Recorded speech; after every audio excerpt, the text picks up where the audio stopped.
अब होने वाला है शंखनाद, पिच रही है चुनावी बिसात।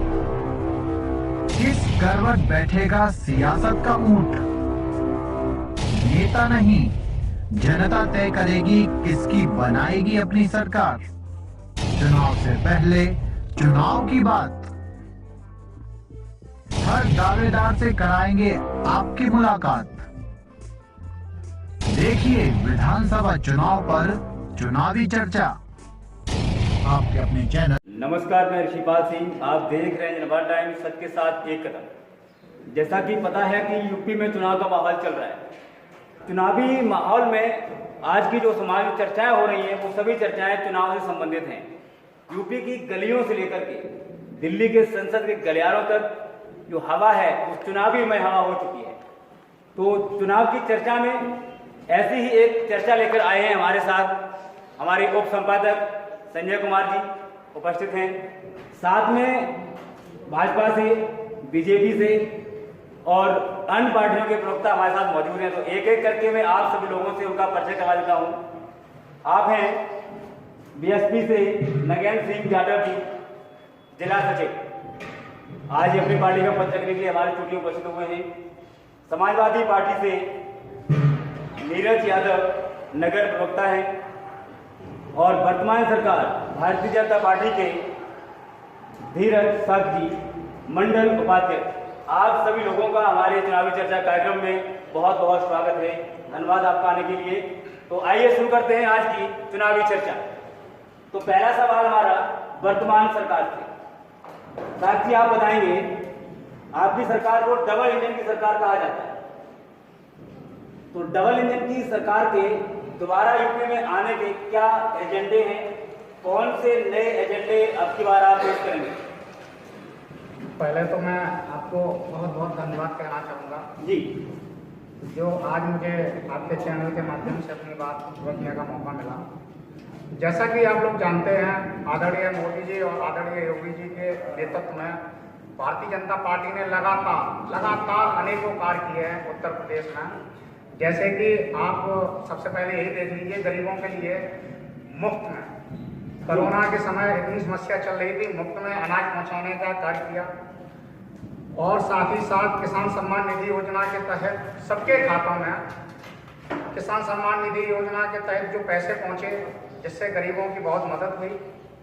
आने वाले समय में ऐसी बहुत सी लाभदायक योजनाएं हैं जो हमारी सरकार डायरेक्ट सीधे लोगों को पहुंचाने की कोशिश कर रही है और बराबर निरंतर इसी कार्य में आगे बढ़ रही है। बीएसपी जिला सचिव, आप क्या कहना चाहेंगे?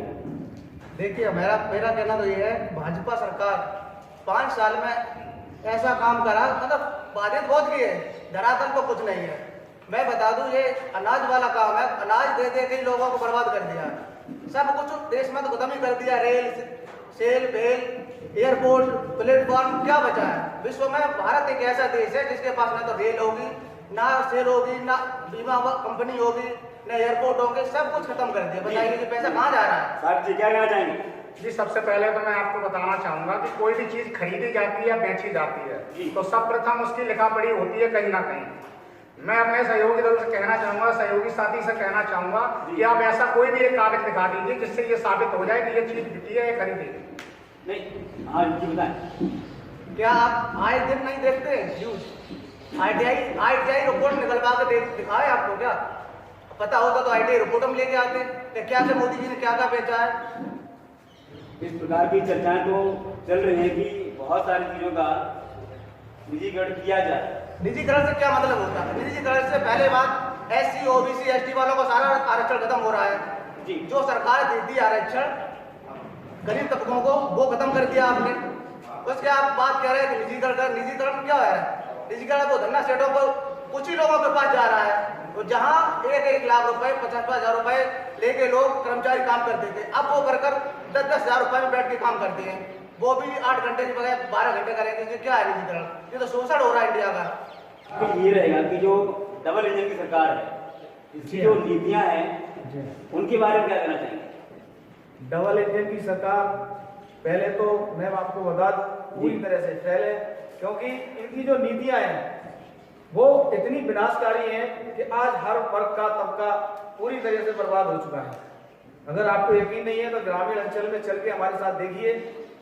ये अगर अनाज की बात करते हैं कि मैं अनाज दे रहा हूँ गरीबों को, तो उन गरीबों के घर में जाकर देखिए भाई साहब, इनकी सरकार ने, भारतीय जनता पार्टी की सरकार ने आज सिलेंडर अगर पहले दे दिया तो सिलेंडर की कीमत हर महीने वसूली जा रही है। 400 का सिलेंडर 800-900 रुपए में आज आ रहा है। नतीजा ये है कि हर महीने 400 रुपए ये वसूल रहे हैं।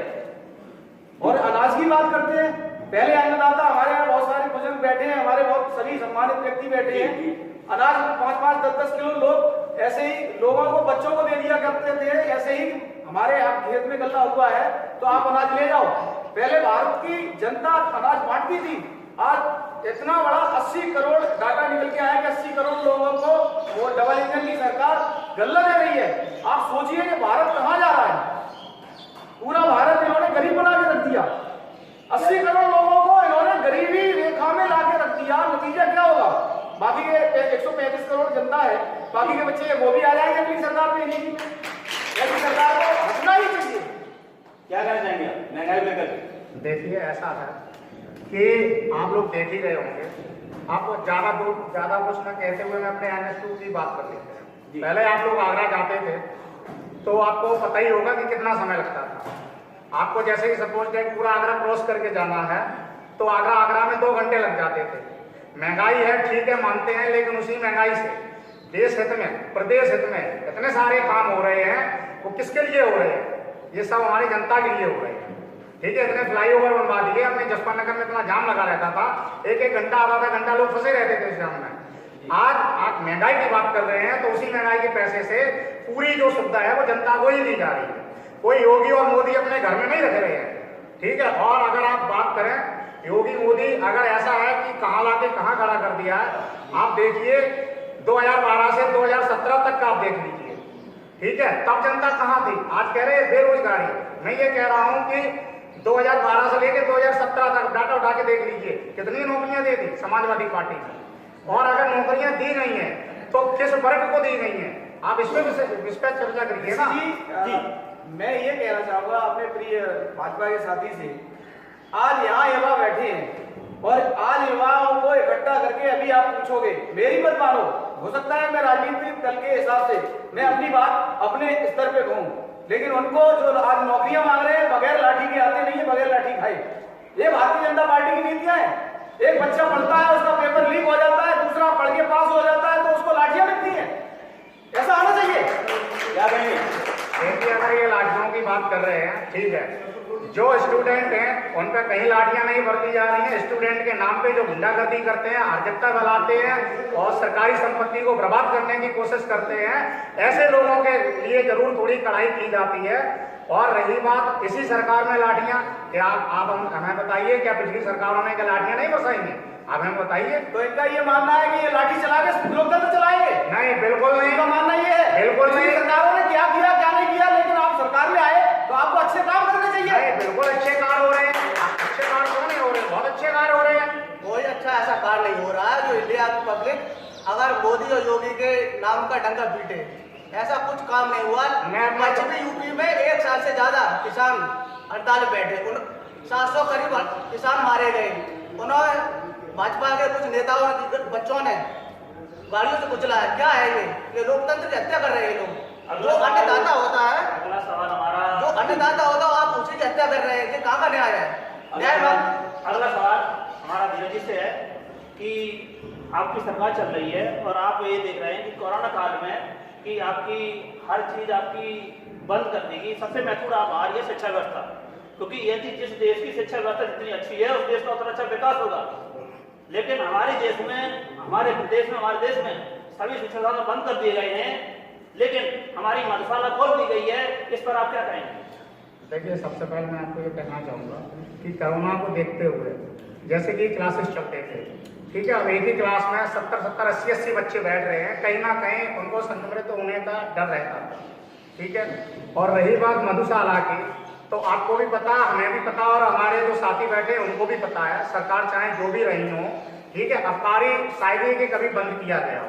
ठीक है, ये भीड़ की बात करते हैं। मैं अपने साथी से कहना चाहूंगा, ये भीड़ की बात करते हैं और जब कोरोना काल में अगर ये 70 बच्चों को ये बर्दाश्त नहीं कर सकते, अमित शाह जी की रैली में, मोदी जी की रैली में 10-10 हजार लोगों की भीड़ बर्दाश्त कर सकते हैं, इनका ये तमाशा है, ये लोकतंत्र चलाने का तरीका है। ये बात करते हैं कोरोना, थूक लगा के पर्चे बांटे जा रहे हैं, बांटे हैं अमित शाह जी ने, ये कौन सा तरीका है? नागेंद्र जी क्या कहेंगे आप? भारतीय जनता पार्टी कोरोना की आड़ में वो खेल खेल रही है, तो जो पूरा इंडिया की अर्थव्यवस्था है, आप देखिए जीडीपी उठा के सब कुछ चौपट कर दिया, बैठ के वो कानून बना लेते। अगर पब्लिक जाना चाहे, सड़कों पर उतरना चाहे, तो कानून इतना डर घुसा दिया उसके अंदर, तो कोरोना अंदर घुसे रहो, मतलब पुलिस इतना पावर दिखा रही है तो पब्लिक बाहर नहीं निकल पा रही है।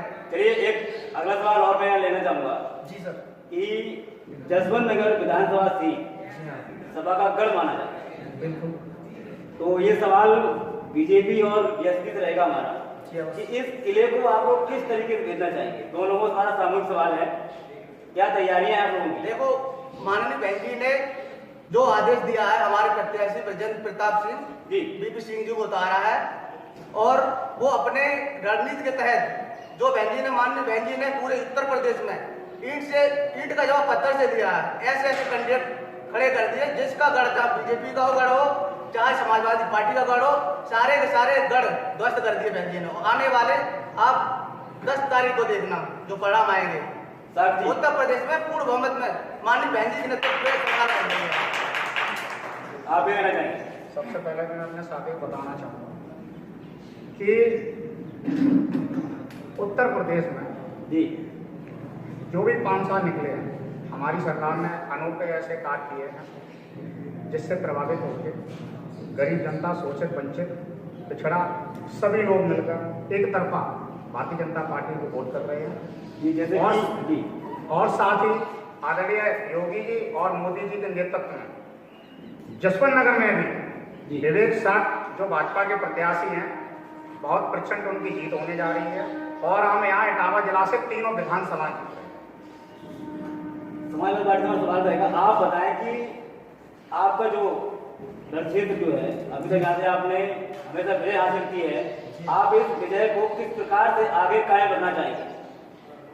मेरा तो यही मानना है, आज के अगर दिन पर देखा जाए जी, आज हम बहुत मजबूत स्थिति में खड़े हैं। पहले अभी कुछ दिन पहले जब चुनाव हुआ था लोक विधानसभा का, तो उसमें शायद कोई थोड़ी बहुत कमी रही होगी, तो उसकी वजह से यहाँ हार जीत का जो मायने बने, मोदी लहर या कुछ भी सही जो उन्होंने अपने किया, मोदी जी ने झूठ बोल के जो लहर चलाई थी, वो लहर एक बार काट की आड़ी चढ़ गई। अब ये सोचे इस मुगालते में न रहे, ये दोबारा काट की आड़ी चढ़ जाएगी, सवाल ही नहीं। रही बात यहाँ की, ये तीनों विधानसभा की, तो आप आज नोट कर लीजिए, 10 तारीख को ये रिजल्ट देख लेना कि तीनों विधानसभा जीतने जा रहे हैं और भारी मतों से जीतने जा रहे हैं। उसका कारण ये है क्योंकि किसान जो मरे हैं, यहाँ बैठे सभी लोग किसान हैं, भारत कृषि प्रधान देश है, किसान इनको माफ नहीं करेगा। 700 किसान मर गए बॉर्डर पे बैठे बैठे चिल्लाते 13 महीने हो गए, तब जाके घर गए, लेकिन ये इनका अब किसान क्या इनको माफ करेगा? जनता इनको को माफ करेगी? जो चौराहों पे इनके शराब होता है, गैस सिलेंडर महंगा बिक रहा है, कीटनाशक महंगा बिक रहा है, खाद महंगी बिक रही है, इन चीजों में अगर जनता इनको माफ कर सकती है तो हो सकता है कि सरकार बन जाए, लेकिन सरकार नहीं बनेगी। साहब जी कह रहे हैं आप? देखिए, सबसे पहले मैं बताना चाहूंगा, आप लहर की बात कर रहे हैं, तब से हमारी समझ में 14 के बाद 16 के बाद 17 और 17 के बाद फिर 19, तो लगातार ये चुनाव हो चुके हैं और जनता ने ये मोहर लगा के साबित कर दिया कि जनता किसके साथ है। तो मैं आपको एक इतिहास भी बता दूं, 2002, 2012 और 2022 भी, क्योंकि जब 2 लगा है समाजवादी पार्टी की सरकार बनी है।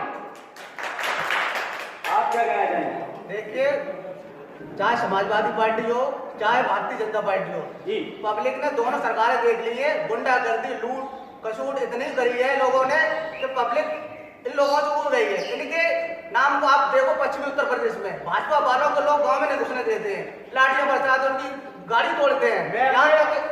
यहाँ तक कि समाजवादी पार्टी की गुंडागर्दी तो फेमस है, तो समाजवादी पार्टी का नाम लेके औरतें काम जाती है। क्यों?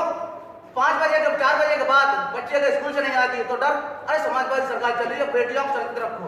एक अभी ताजा घटना आया हाथरस कांड की, एक बेटी को बलात्कार किया गया और भारतीय जनता पार्टी की सरकार ने, उनके जो मुखिया है माननीय आदरणीय योगी आदित्यनाथ जी, उन्होंने आदेश दिया और रात को 12 बजे उनके घर वालों को डेड बॉडी तक दिखाई, उस बेटी को जला दिया गया। इतनी गुंडे कर दी है, ये क्या है? ये न्याय है कहीं का? मैं एक बात कह रहा था, एक बात इन्हीं की बात से सहमत हूँ, एक बात के लिए सहमत हूँ, इन्होंने अच्छा याद दिला दिया।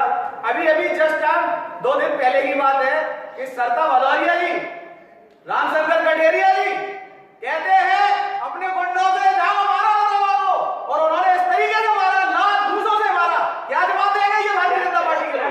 एक मिनट भाई, ये गुंडागर्दी किसने सिखाई है? हम किसी का पक्ष नहीं लेते हैं, लेकिन हम मेरी माननीय बहन जी जो सरकार चलाती है, कानून के द्वारा कानून का राज चलता है। सर्व समाज की पार्टियां और सर्वजा सुखार सरकार ये तहत सरकार चलती है, और ये समाजवादी पार्टियों समाजवादियों ने गुंडागर्दी पहले की, अब वो गुंडागर्दी भाजपा वालों ने सीख ली है, तो तोड़ मौसेरे भाई होंगे। नागेंद्र जी का आरोप है कि पहले गुंडागर्दी सरकार ने की, अब वो गुंडागर्दी भाजपा ने सीख ली है। इसमें कितनी सत्यता है बताइए? हम अपने समाजवादी साथी से पहले तो ये कहना चाहेंगे, हमें तो हंसी आ रही है जी कि समाजवादी के लोग गुंडागर्दी की बात कर रहे हैं। ये आरोप है आपका?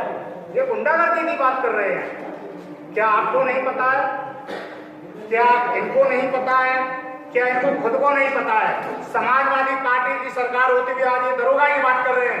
सैंपई महोत्सव होता था, सैंपई की निवास लगती थी, आज ही रैंक कानपुर रैंक में आई आशुतोष पांडे जैसे लोग जी, क्या नाम सैंपई निवास में मुख्यमंत्री जी ऐसे करके बैठे होते हैं, ऐसे करके आज ये रैंक का अफसर कदमों में बैठा। क्या आपने नहीं देखा? एक जनता ने नहीं देखा? किसने नहीं देखा? आप एक दरोगा की बात कर रहे हैं, आप तो अधिकारियों का। मैं आपको वीडियो दिखा सकता हूं, मैं आपको फोटो दिखा सकता हूं अपने मोबाइल से। आईजी रैंक से छोड़ो, उससे भी बड़ा अधिकारी मोदी, उनके योगी जी जो अपने मुख्यमंत्री हैं योगी आदित्यनाथ जी जी उनके कदमों में बैठा है, सर पे रुमाल बांध के, और कदमों में घुटनों के बल बैठा है। तो घुटनों के बाद वो अधिकारी अपनी मर्जी से बैठा होगा। नहीं, आप देखिए उनके द्वारा नहीं, मैं माफी आप सोचिए, ये भाजपा है, ऐसी भाजपा को कौन स्वीकार करेगा? आप बैठाओगे नीचे, आप सिद्ध करिए। अगर वो मर्जी से बैठ गया, अगर इनका बैठा लगा है, ऐसा तो हम नहीं कह सकते हैं। अगर वो मर्जी से बैठ गया, वो बैठा लगा है, देखिए संजय जी, इसीलिए तो पब्लिक अब जाने गई है समाजवादी को और भारतीय जनता पार्टी को। माननीय बहन जी के नेतृत्व, इसीलिए पूरा उत्तर प्रदेश नीला हो चुका है। आने वाले समय में बहन जी सरकार बनने की पूर्ण बहुमत। अगला सवाल मेरा समाज तरफ से है कि सबका साथ सबका विकास, इस पर आप क्या कहेंगे? मैं तो यही कहना चाहूंगा, नई सभा है, नई हवा है, और मैं पूरी तरह से अपने केंद्रीय नेतृत्व और प्रदेश नेतृत्व की तरफ से पूरी जनता को, यहाँ सभी लोगों को आश्वस्त करता हूँ, भले ही गुंडागर्दी के कोई भी आरोप लगे हो न लगे हो, लेकिन इस बार जो समाजवादी पार्टी की सरकार चलेगी उसमें कोई गुंडागर्दी नहीं होगी, कोई किसी तरीके का किसी के साथ गारंटी ले सकते हैं? गारंटी क्यों नहीं ले सकते? सरकार बनने के बाद हर कोई गारंटी ले सकता है। अगर मोदी जी गारंटी ले सकते हैं, गांव की क्यों नहीं ले सकते? उन्होंने गारंटी दी और करके दिखाया। लोगों की हत्या हो गई, मर गए, जीव से गुजरे गए। हमारी बहन की रात के 12 बजे अकेली जा सकती है, कोई दिक्कत नहीं। किसकी बेटी 12 बजे होती है? कोई बताए हो? किसी की बेटी रात के 12 बजे निकलती है क्या? 6 बजे कोई अफवाह फैलाना हर जगह है और कुछ नहीं। अगला सवाल, भाजपा राज्यों को बेटी सुरक्षित ही नहीं है। अगर आकाशकांड की बात करते हैं तो वहां के जितने भी आरोपी हैं, सीबीआई जांच चल रही है और सारे आरोपी जेल में। बस इनके पास एक ही सारे है, आरोपी जेल वो है में, सीबीआई। सारे आरोपी जेल में। बच्चों पे बात नहीं करेंगे, मुद्दों पे बात नहीं करेंगे, विकास पे बात नहीं करेंगे, सीबीआई जांच, इसके अलावा इनके पास अगला सवाल, हमारे बीच जन अधिकार पार्टी से श्रीकांत साहब विधानसभा अध्यक्ष इस समय उपस्थित हैं। आइए, आपका भी हमारी आज की चुनावी चर्चा कार्यक्रम बहुत बहुत स्वागत है। तो चर्चा को हम कंटिन्यू करते हैं। हाँ, अगला प्रश्न हमारा जी, संजय जी अपना सवाल ये है कि गड्ढा मुक्त भारत और विशेषकर उत्तर प्रदेश, इस पर आप क्या कहेंगे? देखिए, जैसे कि सभी लोग जानते हैं, उत्तर प्रदेश की पूरी जनता जानती है, जब से भारतीय जनता पार्टी की सरकार बनी है, समाजवादी सरकार ने सिर्फ ये 4-5 जिला ले लो, कन्नौज ले लो, फरुखाबाद ले लो, इटावा ले लो, मैनपुरी ले लो, औरैया ले लो, सिर्फ ये गिनती के 4-5 जिला थे जो बड़ा चमाचम रहते थे। कोई इसमें दोहराई वाली बात, लेकिन बाकी के जितने भी जिले थे, 70 से 75 जिले जितने भी थे, उनमें बिल्कुल अंधेरा, आए दिन गड्ढे, अनेकों मौतें हुआ करती थी। आज आप उन जिलों में जाकर देखिए, बहुत सारे उसमें काम हुए हैं। और जहां तक है 90% मैं मानता हूं उस चीज को कि शायद थोड़ी बहुत खामियां रह गई हों, लेकिन 90% सारे मुद्दे क्लियर हो गए। जहाँ की हमारी विधायिका जी सत्ता भदौरिया इटावा समझ 2 सीट है, इटावा भरतना, और यहाँ तक कितना गड्ढा मुक्त हुआ है उसके बारे में आप बताएं। देखिए वहां की उनकी विधानसभा की जहां तक बात है, तो आप लोगों को पता है कि शायद इटावा से लेके और क्या नाम ग्वालियर तक उसको 4 लाइन की चर्चा चल रही है। वहां तक पूरी 4 लाइन की चर्चा चल रही है और उस विषय में बहुत ही जल्द, जैसे कि ये सरकार, आपको भी पता, हमें भी पता, सरकार बनने जा रही है भारतीय जनता पार्टी की, और इटावा जिला में सबसे पहले कहीं काम लगना है तो उसी रोड पे लगेगा। तो सर 5 साल में आपने उस गड्ढे मुक्त क्या किया? हम पूरे उत्तर प्रदेश की बात नहीं करेंगे, हम बात करेंगे वर्तमान जो विधायक है माननीय सत्ता भदौरिया जी के, उनके खुदी से लेके इटावा तक कितने गड्ढा मुक्त है, गड्ढा युक्त सड़क है, करीब 10-12 मौत हो चुकी है रोड एक्सीडेंट में। बताइए इसका कौन जवाब देगा? बिल्कुल सही नागरिक जी, अब आप कह रहे हैं सरकार आएगी, क्या गारंटी? 5 साल में आपने कुछ नहीं किया, अब क्या करोगे? अब तो खत्म ही। आप जैसे कि कह रहे हैं कि 5 साल में कुछ नहीं किया, अगर आप सिर्फ एक रोड की बात करेंगे तो ऐसे 50 रोडें हैं जो बहुत क्लियर बन गई हैं और एकदम हॉटमिक्स हो गई हैं। जो पहले जहाँ जिस दूरी में 2-2 घंटे लगते थे, आज 30 मिनट में वहां पहुंच गए। ग्वालियर और इटावा का वो मेन रूट है, वो ऐसा वैसा रूट नहीं है, लोकल रूट नहीं है, ग्वालियर का मेन रूट है और वो इतना है 8-2 घंटे लगेंगे जाने में। अगला सवाल मेरा जो जन अधिकार पार्टी से आए हैं उनसे मेरा है कि आप किन मुद्दों को लेकर आप जा रहे हैं अपनी पार्टी को यहाँ पर टच करने के लिए? माननीय हमारे राष्ट्रीय अध्यक्ष माननीय बाबू कुशवाहा जी ने जो पार्टी बनाई है, इसके समक्ष हमारा जो गठबंधन हुआ है भागीदारी परिवर्तन मोर्चा, तो हम जो जनता के बीच जा रहे हैं, हमारा 3 दल हैं जो ओबीसी भैया हैं, असरुद्दीन और बावन मिश्रा, माननीय राष्ट्रीय अध्यक्ष बाबू कुशवाहा चौहान साहब। तो हम जो जनता के बीच जा रहे हैं वो हमने जो अपना मिशन बनाया है उसके तहत जिसकी संख्या वारी होती है उसकी हिस्सेदारी। आरक्षण किसी भी कास्ट का हो, चाहे हमारे वाल्मीकि समाज से हो, चाहे प्रजापति समाज से, हमारा सात को कुशवाहा हो, चाहे हमारा यादव भाई हो, चाहे हमारे जाटव समाज से, किसी भी कास्ट का हो, आरक्षण हम जात के हिसाब से बांटने का कार्य करेंगे। चाहे हमारा प्राइवेट सेक्टर हो, चाहे हमारा सरकारी सेक्टर हो, चाहे हमारी चपरासी की नौकरी हो, चाहे हमारी नेटपाल की हो, चाहे हमारी तहसीलदार की हो, चाहे हमारी सचिव की वैकेंसी हो, सभी कार्य में हम आरक्षण जात के हिसाब से बांटेंगे। पहली बात तो जब हमारी सरकार बनेगी तो हम जातिगत गणना कराएंगे प्रदेश में। और अभी तक जो भी सरकारें रही हैं, हावी रही हैं, उन्होंने वायदे किए हैं, जो मुद्दा लेके आए संख्या वारी उसकी हिस्सेदारी, लेकिन जब वो सत्ता सरकार में आते हैं तो अपने पावर पर हावी हो जाते हैं। हमारा ये मुद्दा रहेगा, पहले हम सरकार में आएंगे, जातिगत गणना कराएंगे, पता चलेगा कि हमारा यहाँ पर प्रजापति कुमार समाज कितना है, तब वो अधिकार देने का कार्य करेंगे। हमारे मंत्री जी के आदेश है, और किसी भी कास्ट का हो, किसी भी बिरादरी का हो, और हम बीच में जाएंगे, सभी को हक दिलाने का कार्य करेंगे। श्रीकांत जी, अगला सवाल आपसे है जी, कल आपकी जो सहयोगी दल हैं उन पर हमला हुआ है, 3 गोली मारी गई, इस विषय पर क्या कहेंगे आप? ये तो ये है कि हमारा प्रदेश में जो आप तो देख रहे हैं कि हमारे राष्ट्रीय अध्यक्ष जी को अभी तक छुपा के रखा गया था, क्योंकि जो सत्ता सरकार में रहती है मीडिया उसी की होती है, मतलब दिखाने का कार्य करते हैं। जी नहीं, बिल्कुल ज्यादा आप नहीं कर सकते।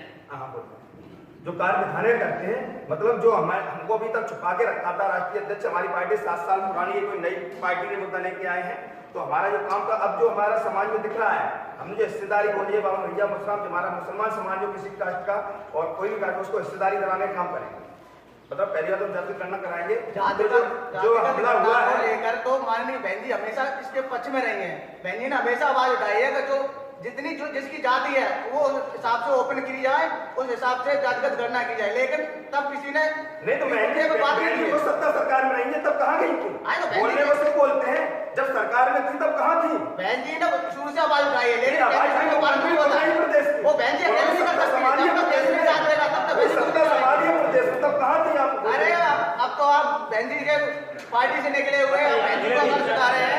क्या कहना चाहेंगे? सर मैं ये कहना चाहता हूँ संजय जी, अभी मेरे परम मित्र ये जो जन अधिकार पार्टी से बैठे हैं जी, और अभी इन्होंने जो बात बताई कि ओवैसी सांसद जी उन पे असदुद्दीन ओवैसी जी पे हमला हुआ, मैं उसका उसकी भी घोर निंदा करता हूँ कि ऐसे कृत्य नहीं होने चाहिए किसी भी सम्मानित विधायक हो, सांसद हो, किसी पर भी।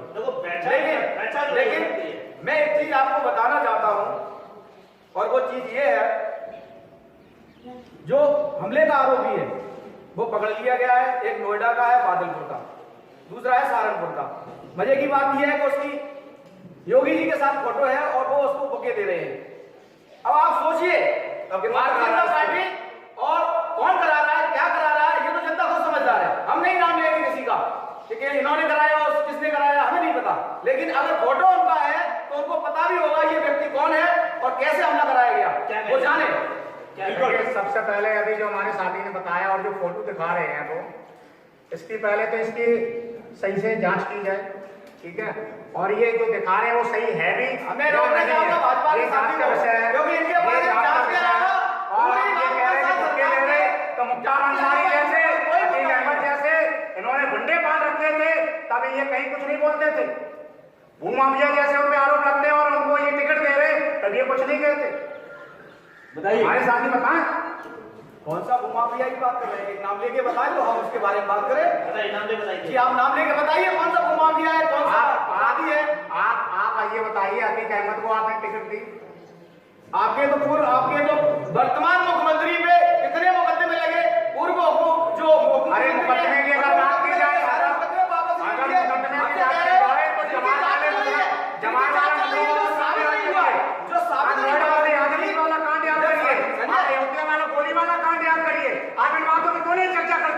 करिए इन बातों पर चर्चा। तो इसका मतलब यही है कि आप सारे जितने भी षड्यंत्र होते हैं वो आप ही करा रहे हैं। आपको पता रहता है अयोध्या में जो गोलीकांड हुआ, कौन नहीं जानता कि वो आदरणीय मुलायम सिंह यादव जी ने कराया। नोएडा वाला जो मामला चल रहा है यादव सिंह वाला, कौन नहीं जानता आदरणीय रामगोपाल यादव जी और अच्छे उनका बेटा जो अच्छे यादव ने कराया। आप इसकी बात की और सुनिए 1995 की बात बताता हूँ। 2 जून 1995 जो लखनऊ में जो घटना हुई थी, ये समाजवादी पार्टी के गुंडे माननीय बहन कुमारी मायावती जी के गेस्ट हाउस में जाकर चढ़ गए और उनके साथ अभद्रता की और उन्हें जान से मारने की कोशिश की। 50 बयान मायावती जी ने ये बयान दिए कि अगर उस वक्त भाजपा के लोग हमारी मदद नहीं करते तो शायद अगर आज में जिंदा नहीं होती। तो आप इस पर क्या कहना चाहेंगे, बताइए। किसकी बात कर रहे हो आप? समाजवादी पार्टी के गुंडों की आप कब कह रहे हो, क्यों गुंडा कह रहे हो, हमें ये बताओ पहले।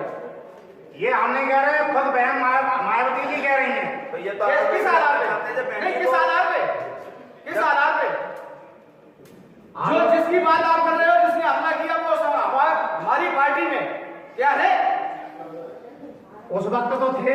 अरे अब आप 95 और 90 की बात करोगे, आज की बात करो ना, नहीं सफा है, नहीं हवा है। मैंने आपको बता दिया आज पार्टी सरकार चलाएगी, कोई भी गुंडागर्दी नहीं होगी और किसी भी तरह की नहीं होगी। मैं ये कहना चाहता हूँ कि जो समाजवादी पहले कर चुकी है, अब उसी चीज को लेकर भाजपा भारतीय जनता पार्टी दोहरा रही है। तो इसमें क्या है, बस चोर चोर मौसेरेबाजी वाली कहावत चल रही है। पहले समाजवादी पार्टी ने किया है, अब लोग ये बसपा और भाजपा मिले हुए हैं, इनको कोई काम तो है नहीं। सुनो बस जो दूसरों पे इल्जाम लगाना, मुद्दों पे बात करो, आज की बात करो, महंगाई की बात करो, ठीक है, महंगाई कम करिए की बात करो, महंगाई कम, वही पुराने मुद्दे दोहराते रहोगे। 40 में क्या हुआ, 50 में क्या हुआ? आपने 1 मिनट आपने इल्जाम लगाया समाज सॉरी मैंने नहीं लगाया, आपने इल्जाम लगाया बीएसपी को समाज उसमें भारतीय जनता पार्टी। मैं अभी आपको बताना चाहता हूँ, जी बताइए। माननीय मुलायम सिंह जी की जो बहू है अपर्णा जी, वो समाजवादी उसकी सॉरी उसमें भारतीय जनता पार्टी में आ गई है। उनके जो समधी हरिराम यादव वो उसमें भारतीय जनता पार्टी में आ गए। ये क्या है? ये तो अच्छी बात है। आप ये बताओ, नहीं संजय जी आप सुनिए, मैं आपकी बात का जवाब दे रहा हूँ। सुनिए महोदय, मैं आपकी बात का जवाब दे रहा हूँ। आप पहले आरोप लगा देते कि परिवारवाद, आज हमारे पूरे परिवार को आप ले रहे हो, आप परिवारवाद बना रहे हो। आप हम लोगों को लगाते हो, आप भी पार्टी हो, आप लोग मिले हुए भाजपा से। अगला सवाल मेरा, आज लोग भाजपा में पहुंचा दिए, बच्चे इसमें आ गए। मुझे खुशी है कि आप परिवारवाद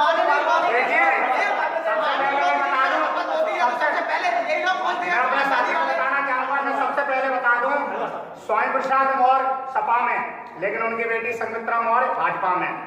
बिना साक्ष्य विधुना से सपा में, लेकिन उनकी बिटिया रिया साक्ष्य भाजपा में। आदरणीय अखिलेश यादव तो वो है ही भैया खुद ही समाजवादी, ठीक है, पूरा परिवार समाजवादी, लेकिन उनकी बहू भाजपा में। मैं कहना चाहूंगा, सबको पता है कि बेटियां और आज भी भाजपा में सुरक्षित है। आज अधिकारी भी चुनाव लड़ रहे हैं लखनऊ जोन से, वहां पे उनके पति महोदय टिकट पे लड़ रहे हैं भारतीय जनता पार्टी के में, और उनकी पत्नी महोदय आई है वहां पे। दिक्कत क्या है इसमें, ये तो बताइए हमें। समाजवादी पार्टी पर परिवार का दाग लगता रहता है कि वो समाजवादी परिवारवादी पार्टी है। अब मैं चाहता हूं कि राजनाथ सिंह के बेटे पंकज सिंह नोएडा से पुनः टिकट दी गई है। अब इस समय समाजवादी पार्टी का परिवार से कोई टिकट नहीं है, आप इस पर क्या कहेंगे? देखिए सीधी सी बात मैं आपको ये बता दूं कि पंकज सिंह वहां लगातार क्षेत्र में काम कर रहे थे, वहां राजनीत सिंह जो वो व्यक्तिगत खुद मेहनत कर रहे थे, और राजनाथ सिंह ने उनको टिकट नहीं दिया है, राजनाथ सिंह ने उनको टिकट नहीं दिया है, राजनाथ सिंह ने उनको टिकट नहीं दिया है। मैं उस परिवारवाद के बारे में मैं आपको बताना चाहूंगा, लखनऊ कैंट से जो रीता बहुगुड़ी जी हैं वो अपने बेटे का टिकट चाह रही थी, लेकिन संगठन ने उनके बेटे को टिकट नहीं दिया। तो ये भी आपको पता ही होगा कि हमारे जो परिवार है उसमें कोई परिवारवाद नहीं है। धीरे साहब जी एक और आज सवाल रहेगा, उज्ज्वला गैस योजना मोदी जी लेकर आए, घर घर गैस वितरित की गई, 450 रुपए का सिलेंडर 900-1000 रुपए का हो गया है, इस पर क्या कहना चाहेंगे? देखिए मैं आपको कहना चाहूंगा, जिस तरीके से पूरे देश में मुझे नहीं लगता कि कोई शायद परिवार छूटा, अगर बाई चांस कोई छूट भी गया तो आज भी वो योजना चल ही रही है, आज भी वो बरकरार योजना चल रही है, और लगभग जितने परिवार छूटे हैं उनको सबको देने का काम हो रहा है। आप आइए महंगाई पर, तो आपको पता होगा कि कच्चे तेलों की लगातार कीमतें बढ़ रही हैं। कच्चे तेल की कीमत पहले देख लीजिए, उज्ज्वला योजना के बारे में कच्चे तेल की दाम क्या है अभी, जो सरकार कांग्रेस में थे वही दाम आज है, केवल टैक्स बढ़ा। क्या कांग्रेस की अगर बात करें, आप पिछली सरकार की बात करें, कांग्रेस में गैस सिलेंडर कितने का था? जो आप देख रहे हैं, जो कच्चे तेल की बात कर रहे हैं वो आप रेट आपकी कोई नहीं ज्यादा कर नहीं पाए, लेकिन जो अंतर आपका इस समय हो गया है उसमें विकास के रास्ते में मैं मानता हूं, विकास के रास्ते में थोड़ी बहुत कठिनाइयां आती हैं, कुछ भी नया करते हैं, कोई भी करे, कोई भी अगर कुछ भी नया करेगा तो थोड़ी बहुत परेशानी आएगी, और इसमें जनता को कोई गुरेज नहीं है। वो भारतीय जनता पार्टी को पूरा सपोर्ट कर रही है, और आने वाली सरकार में भी जितने कार्य होंगे जनता के हित में उसके सारे निर्णय लिए जा चुके हैं, और वो सारे होंगे। नारायण जी क्या कहेंगे आप? जो उज्ज्वला योजना के बारे में भाई साहब बोल रहे हैं, आप धरातल पे देखो, गांव में चले जाओ, इन्होंने बात बता तो दिया, उज्ज्वला योजना सबको दे दिया है, और गरीब परिवार से पूछो तो उसने कितनी बार उसे गैस सिलेंडर को भरवाया, सबके सब चूल्हे पे रोटी कर रहे हैं। हम गाँव से बिलोंग करते हैं, हमने हर घर में देखा है, कोई सिलेंडर नहीं भरवा रहा, जो फ्री मिला था एक बार बस वही है, उसके बाद सब रोटी चूल्हे पे हो रही है। और तेल की बात करें, हमारे देश से जो पड़ोसी देश लगे हुए हैं, नेपाल है, बांग्लादेश है, भूटान है, हमारे इंडिया से तेल वहां जाता है, और हमारे इंडिया से कई गुना सस्ता उस देश में बिक रहा है। हमारे देश में ज्यादा महंगाई हुआ है इस पर। श्रीकांत जी आप क्या कहेंगे? हमारा तो यही कहना है कि जो महंगाई हुई है इसने किसान की कमर तोड़ रखी है जी, क्योंकि हम यहाँ हमारे यहाँ आलू होता है तो जो 1500 की जो DAP दे रहे हैं, 1200 की DAP दे रहे हैं, और जो बिल के किसान जो गांव में जो मीटर लगवा रखे हैं, जो जितना धांधली चल रहा है इतना प्रदेश में कि शायद किसान मरा जा रहा है, कहीं एक महीने में 400 करता है, अगले महीने में 1100 करता है। ये मीटर का क्या महत्व रहेगा? हमारा सरकार से ये अनुरोध है कि मीटर पे जो थोड़ा जो व्यक्ति है, किसान लोग, गरीब लोग हैं, कि इस महीना 340 कर रहा है, अगले महीना पता चला 1700 कर रहा है, ये क्या मतलब है? मैं अपने साथी को बताना चाहूंगा, जैसे कि ऊर्जा मंत्री श्रीकांत शर्मा जी ने अभी एक अपना ट्वीट करके और बयान भी दिया था, मीडिया से मुखातिब होकर सारी चीजें उन्होंने क्लियर की कि उत्तर प्रदेश में बिजली के आधे बिल माफ कर दिए गए हैं, ठीक है, और आगे की भी ये रणनीति है कि जो भी इस समय अभी यूनिट का चल रहा था वो अब आधा कर दिया गया है। अगला सवाल हमारा BSP से है कि सपा भी अपना मैन्युफैक्चर लेके आती है, भाजपा भी लेके आती है, अन्य पार्टी भी लेके आई है, लेकिन बसपा अपना मैन्युफैक्चर क्यों नहीं आती है, क्या कारण है? माननीय बहन जी सिर्फ काम करने पर भरोसा रखती है, ये झूठे वायदे भाजपा की तरह नहीं दिखाती है, हम ये करेंगे वो करेंगे। जितना भी आज तक इतिहास गवाह है, आप देख लो उत्तर प्रदेश जितनी बार बहनी सरकार आई है, सबसे ज्यादा विकास कार्य बहनी सरकार में हुए। क्या उत्तर इंडिया के अंदर कोई जानता था कि एक्सप्रेस वे क्या होता है? सबसे पहले उत्तर प्रदेश में माननीय बहन जी ने नोएडा एक्सप्रेस वे बनाया, गंगा एक्सप्रेस बनाया, उसके अलावा मेट्रो दी है। क्या नहीं दिया? जो गरीब लोग थे, जिनके पास रहने को छत नहीं थी, अब जो भाजपा वाले कहते हैं शहरी लोगों को कि आप पहले रजिस्ट्री प्लॉट की रजिस्ट्री दिखाओ, उसके बाद हम आपको मकान देंगे। माननीय बहन जी ने ऐसा नहीं किया था। माननीय बहन जी ने उन गरीब तबकों के लिए फ्लैट दिए, 2 रूम के लिए फ्लैट, जो जिनके पास कुछ नहीं रहने के लिए, वो भी बिल्कुल निःशुल्क फ्री में।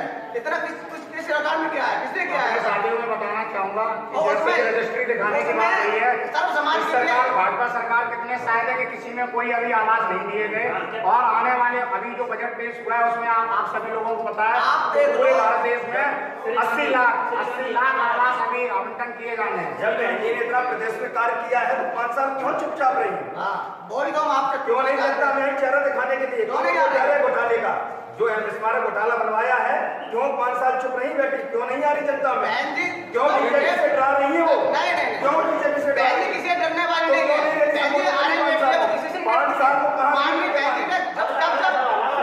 किसी को अत्याचार वो कहा नहीं 5 साल क्यों जनता की आप कितने बार गए? आपके जो कुशवाजी है समाजवादी से जी अभी बेरोजगार के विषय में जो शिक्षक भर्ती हो रहा है, उसमें हाई कोर्ट ने जो डिसीजन दिया है तो 68,000 उन्होंने दिखाया है, 2 कंसिडर सरकार ने मान लिया है और सरकार ने दे दिया है 68,000 पद दोबारा भरेंगे। लेकिन पुनः हाईकोर्ट का आदेश आ गया है कि 69,000 शिक्षक भर्ती में 68,000 नहीं जोड़ेंगे, या जो नियुक्त हो गए उनको बाहर कीजिए। 6800 हुआ है, 6800 हुआ है, 6800। हाँ, तो उसमें हम बात करो तो उसके अंदर होगा, तो इस प्रकार कहेंगे आप। आदरणीय हमारे जो राष्ट्रीय अध्यक्ष जी हैं, हमारे अखिलेश जी यादव, उन्होंने पहले ही बता दिया है कि हम 300 यूनिट बिजली के साथ साथ लोगों को रोजगार देने की बात कही। तो उन्होंने एक बात और जोड़ी है, आपने नोटिस की होगी, उन्होंने कहा चाहे हमें विशेष भर्तियां निकालनी पड़े, हम हर व्यक्ति को रोजगार देंगे जो बेरोजगार है, और हर वर्ग को, किसी के साथ भेदभाव नहीं होगा, हर वर्ग को और सबको। और गन्ने की भी बात आई थी, तब उन्होंने बता दिया हम उनका हमारे साथी ने इस बार माना तो कि इस बार कोई भेदभाव नहीं होगा, माना कि इस बार कोई भेदभाव नहीं होगा। यानी कि पिछली सरकार में 2012 से 2017 तक बहुत कड़ा भेदभाव हुआ है। और जो आरक्षण की बात करते हैं, ओबीसी बनाने भैया बीजेपी फेंकने में नौकरियां जाती पूरा कोटा एक वर्ग को दिया जाता है। विकास की 2 बातें गिनानी बातें लौट के हमारी बातों को काउंटर करने के लिए, वो भी ऐसी बातों को। अब बताओ विकास भी इनको खराब कर रहा है। अगर किसान के हित की बात करें तो सबसे ज्यादा किसान के हित में बहन जी ने गन्ना किसानों के लिए 135 रुपया मूल्य बढ़ाया। अभी तक रिकॉर्ड है इतिहास में, कोई सरकार ने इतना नहीं सकी।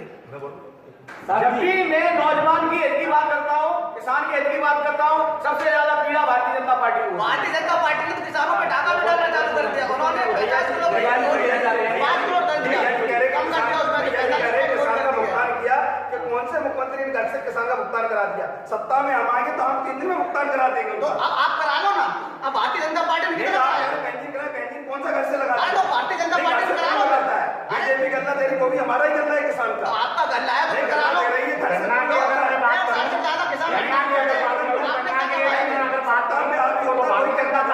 सरकार में आई है, लगातार किसानों का भुगतान किया जा रहा है। ये पिछली सरकारों की जो बकाया है वो लगातार चला आ रहा है।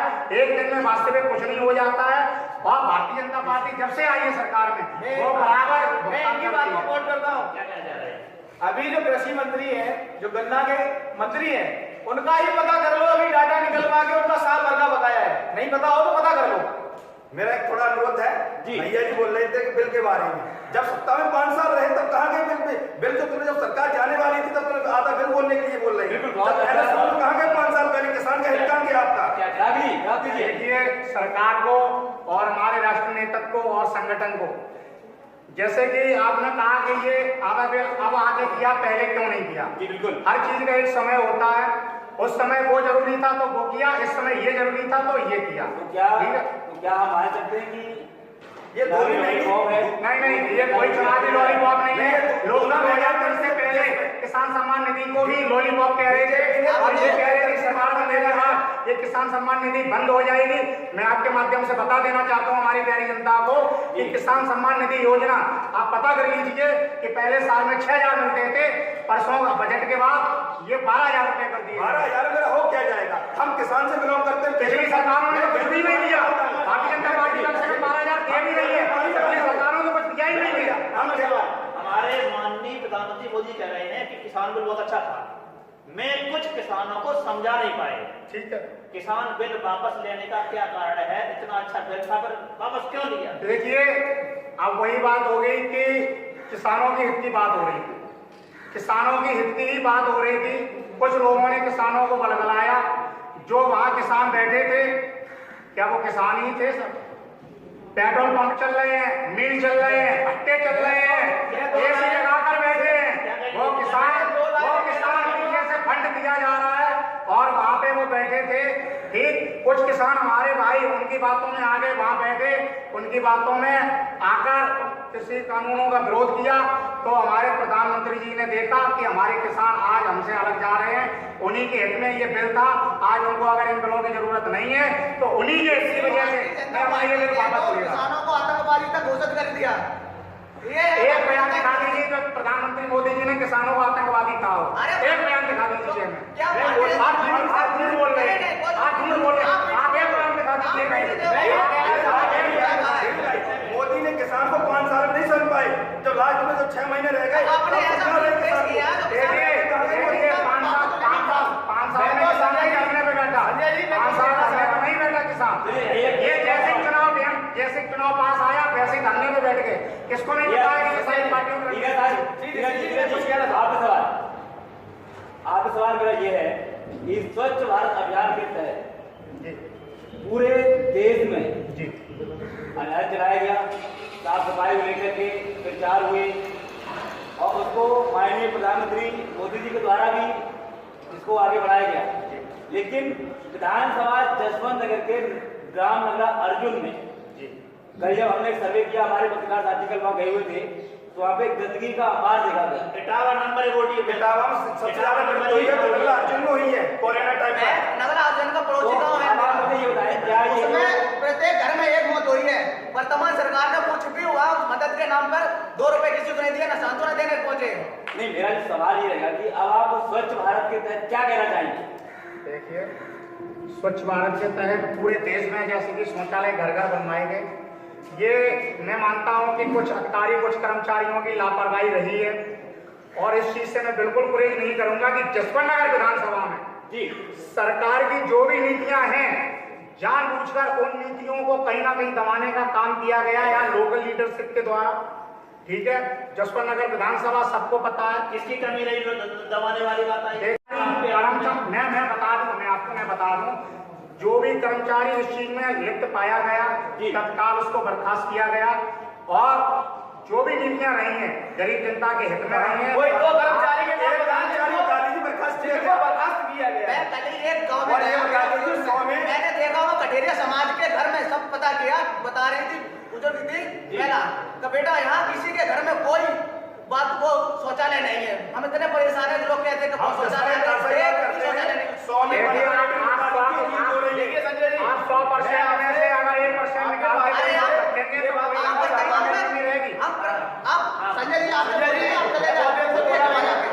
आप लोग लगातार मेरे साथी बोल रहे हैं, फिर भी मुझसे मैं सिर्फ ये कहना चाहता हूँ, मेरे भाई जो भारतीय जनता पार्टी के यहाँ जो बैठे हैं अधिकृत, उन्होंने एक बात कही कि सम्मान निधि का हल्ला मचा रहे हैं। मैं उनसे सिर्फ ये कहना चाहता हूं, अगर आपने किसानों को 2,000 रुपए सम्मान से दिए होंगे, मानता हूं दिए, अच्छी योजना है, मान लिया, चलो ठीक है, लेकिन आपने बिजली का बिल पड़ोसी राज्यों से कई गुना बढ़ा के उन किसानों को लूटा क्यों? अगर आप यही बात है तो आदरणीय आप हमारे साथी से मैं कहना चाहूंगा, जब अखिलेश जी की सरकार थी तो जसवंत नगर विधानसभा पास में लगता बेदपुरा जी बिल्कुल VIP में लगा दिया गया था। सबको पता है कि ट्यूबवेलों का बिल जो है 12 महीने के 24 हजार रुपये आता था। आप उस पर भी बात कर लीजिए। ये जुमलेबाज ऐसे ही बात करेंगे, कोई एक बिल दिखा दो 24 हजार आपकी सरकार का दिखा दो। एक गरीब के घर का बिल 20 हजार से छोड़ो 50 हजार आया, मैं सारे बिल ला के दिखा दूंगा। वो बिल भरेगा क्या?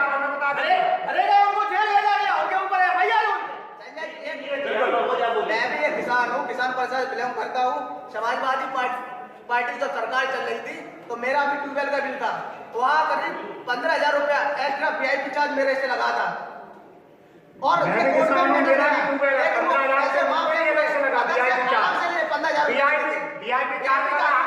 लोगों पे, ठीक है, और महोत्सव मनाया जा रहा, जन्मदिन मनाया जा रहा सैपई में। चलिए एक डिबेट। कोरोना में लोग मर रहे थे, ये अमृत उत्सव मना रहे थे, दूसरों पे इल्जाम लगा देंगे। अरे दंगे हो रहे थे, दंगे पश्चिमी उत्तर प्रदेश चल रहा था और यहाँ आपने बिना दंगों के 700 किसानों को मार दिया, बिना दंगों के अजीब से कुछ लोगों को मारा, आज तक तेरी बर्दाश्त नहीं हुआ। अरे भैया माननीय बहन जी की सरकार आपने 5 साल में एक दंगा बता दीजिए, भारतीय जनता पार्टी की सरकार अरे दंगे वाले सरकार होंगे तो दंगे होंगे कहाँ से? आने वाले 10 साल के बाद कोई दंगा नहीं होगा उत्तर प्रदेश में। माननीय बहन जी आ रही है। लखीमपुर खीरी हुआ था, क्या हुआ था? लखीमपुर खीरी में क्या हुआ? पूरी किसानों के ऊपर सीधी गाड़ी चढ़ा दी गई थी, किसानों के ऊपर उसके विषय में क्या कहेंगे बताइए। आप सबसे पहले तो मैं ये बता दूं, जिसने भी गाड़ी चढ़ाई थी वो भी अभी जांच चल रही है, आपको भी पता है। अरे ये तो जांच चलती रहती है, तो एक जुमला हो जाता है जांच चल रही भारतीय है। जनता पार्टी के पास एक ही जुमला है, वो है CBI और जांच। सवाल इसके अलावा इनके पास कुछ नहीं है। जल्दी बोलेंगे, जबकि जनता की इतनी मांग होगी, जांच चल रही है, जबकि जनता की इतनी मांग होगी, जांच चल रही है, जांच होगी। आप ये बताओ कितनी लोग सजा हुई है? मुझे बताइए, जब बीजेपी हो किसी का वो हो पार्टी का, जब हमारे सत्ता सरकार में बैठी थी, इनके मंत्री लोग ऐसे गाड़ी चलाएंगे तो आम जनता कैसे रहेगी? जी बताएं। मैं अपनी बात फिर एक बात दोहराना चाह रहा हूँ। जो भी वहाँ हादसा हुआ था, ठीक है, जो भी हादसा हुआ था, क्योंकि मीडिया प्रिंट से ही और मीडिया वीडियो से ही मैं भी आपको ये बता देना चाह रहा हूँ, क्योंकि किसान की वहाँ भगदड़ पड़ी थी और कुछ लोग किसान भेजरूपी थे, गाड़ी के अंदर बैठे, मैं उनका नाम बोल रहा हूँ, जो बैठे थे, जानलेवा उन पे हमला हुआ। उनके ड्राइवर ने गाड़ी भगाने के बाद कुछ लोग उसमें सामने आए। अब उसमें गाड़ी में कौन, किसका आदेश था भगाने का? ड्राइवर ने स्वयं गाड़ी भगाई या किसी का आदेश था? वो जानना और मैं अपने साथियों को क्लियर कर देना चाहूंगा कि अगर इसमें वो दोषी पाए जाते हैं तो ये भारतीय जनता पार्टी है, छोड़ेगी नहीं। हमारी किसान के पास कहाँ असला रख के हमने जो दंगा किया था?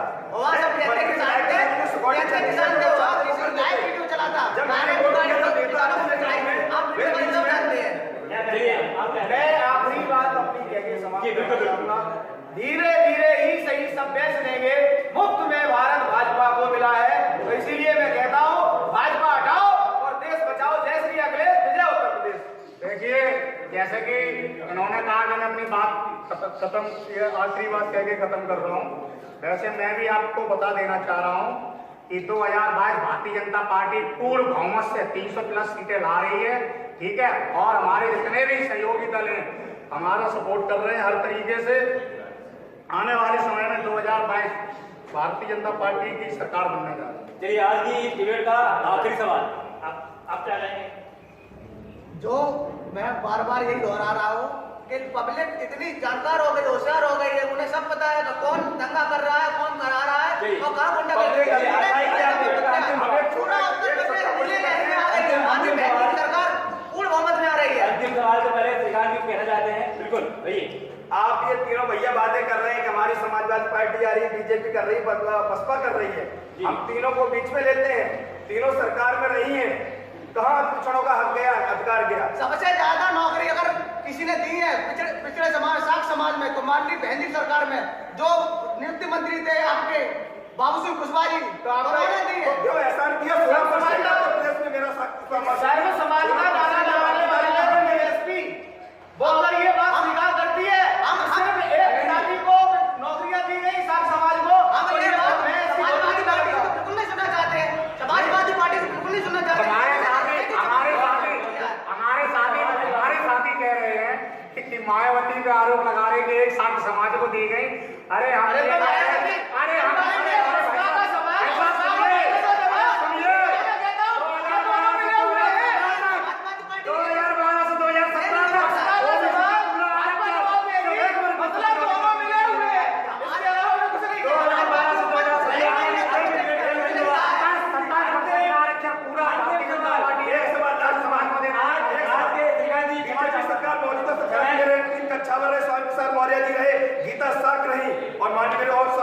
प्रदेश साहब भैया ने विनय साहब कुदूना वाले लोगों समाज में बैठ के ऊपर अत्याचार जो एक रिपोर्ट बता दी जाने की गई हो, बीजेपी सरकार में जसवंत विधानसभा में मोटरसाइकिल छिपार रोड से हमारी रिपोर्ट क्यों नहीं लिखी गई? आपका समाजवादी क्या दिक्कत है?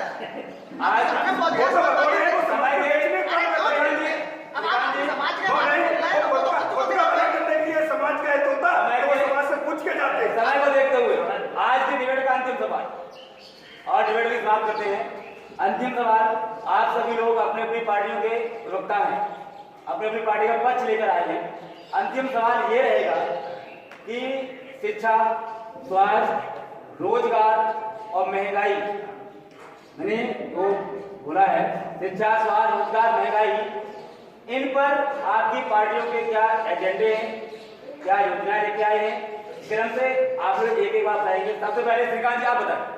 हमारा कार्य मानना यही है कि हम जो अपना पार्टी जनता पार्टी भागीदारी परिवर्तन मोर्चा लेके आए हैं, आरक्षण की बात करें और रोजगार की बात करें तो हम पहले तो हर समाज को रोजगार देने का कार्य करेंगे, चाहे हमारा सरकारी सेक्टर हो, चाहे हमारा प्राइवेट सेक्टर हो, चाहे हमारा किसी विभाग का हो। शिक्षा की बात ये करते हैं, शिक्षा कटौती में शिक्षा को ये करेंगे कि हम उत्तर प्रदेश की बात करते हैं कि चाहे हमारा जो शिक्षा लेवल है, चाहे डीएम का बच्चा हो, चाहे हमारे किसान भाई का बच्चा हो, जो लेवल होता है उसको एक करना चाहते हैं। जब ये हमारा गरीब का बच्चा पढ़ता है कॉन्वेंट में और हमारा बच्चा पढ़ता है प्राइमरी में, शिक्षा, तो हम एक ही कोर्स में आना चाहते हैं प्रदेश में, जो है हमारा इंग्लिश मीडियम हो, हिंदू, सिलेबस एक होना चाहिए।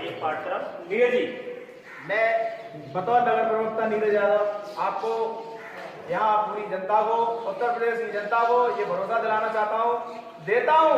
आदरणीय अखिलेश जी ने कहा है, हमारे राष्ट्रीय अध्यक्ष जी ने, कि हम शिक्षा में भी सुधार करेंगे और शिक्षा को अच्छे स्तर पे ले जाएंगे।